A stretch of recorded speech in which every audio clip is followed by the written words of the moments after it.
আমরা নিশ্চয়ই বুঝতে পারছি এটা কি চলবে সেটা আগেই জানতাম আমরা, কিন্তু তারা এটা অফিসিয়ালি ডেকেছে। এর আগে 18 জানুয়ারি একটা হরতাল হয়েছিল, সেটা তথাকথিত দ্য এ টিম শেখ হাসিনার আহ্বানের পরিপ্রেক্ষিতে ডেকেছিল।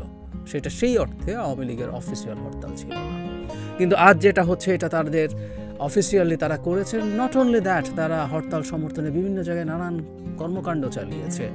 ওটা নিয়ে কথা বলতে চাই এবং সরকার আসলে খুব দ্রুত একটা পথ খুঁজে বের করতে হবে সেই প্রসঙ্গে কথা বলবো। তার আগে আরেকটা ইস্যু একটু এই হরতাল রিলেটেড একটু যোগ করতে চাই। সারা দেশে জামায়াতের বিক্ষোভ আছে। এটিএম আজহারুল ইসলামের মুক্তির দাবিতে দেশব্যাপী বিক্ষোভ সমাবেশ ও মিছিল করবে বলছে।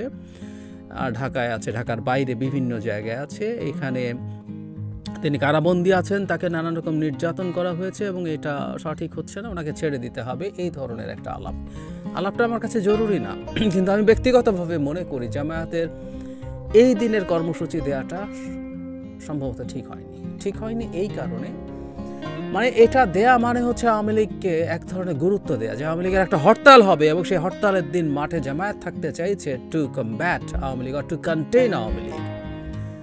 এটা আওয়ামী লীগকে হয়তো গুরুত্ব দেওয়া হয়।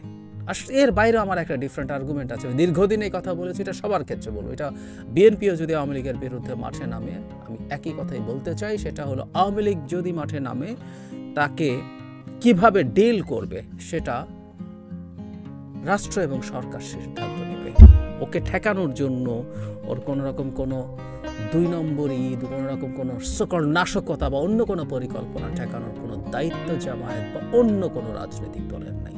আর এছাড়া ওই যে বললাম একটা এথিক্যালি আওয়ামী লীগকে বুস্ট করা হলো, যে আওয়ামী লীগের কর্মসূচিকে এখন এইভাবে দেখা হচ্ছে যে এটা ঠেকাতে আমি জানি না জামায়াত এটা এইভাবে করছে কিনা, এই কারণে করছে কিনা, কিন্তু পারসেপশনটা সেরকম মনে হয় ঠেকানোর জন্য জামায়াতের মতো একটা দলকে মাঠে থাকতে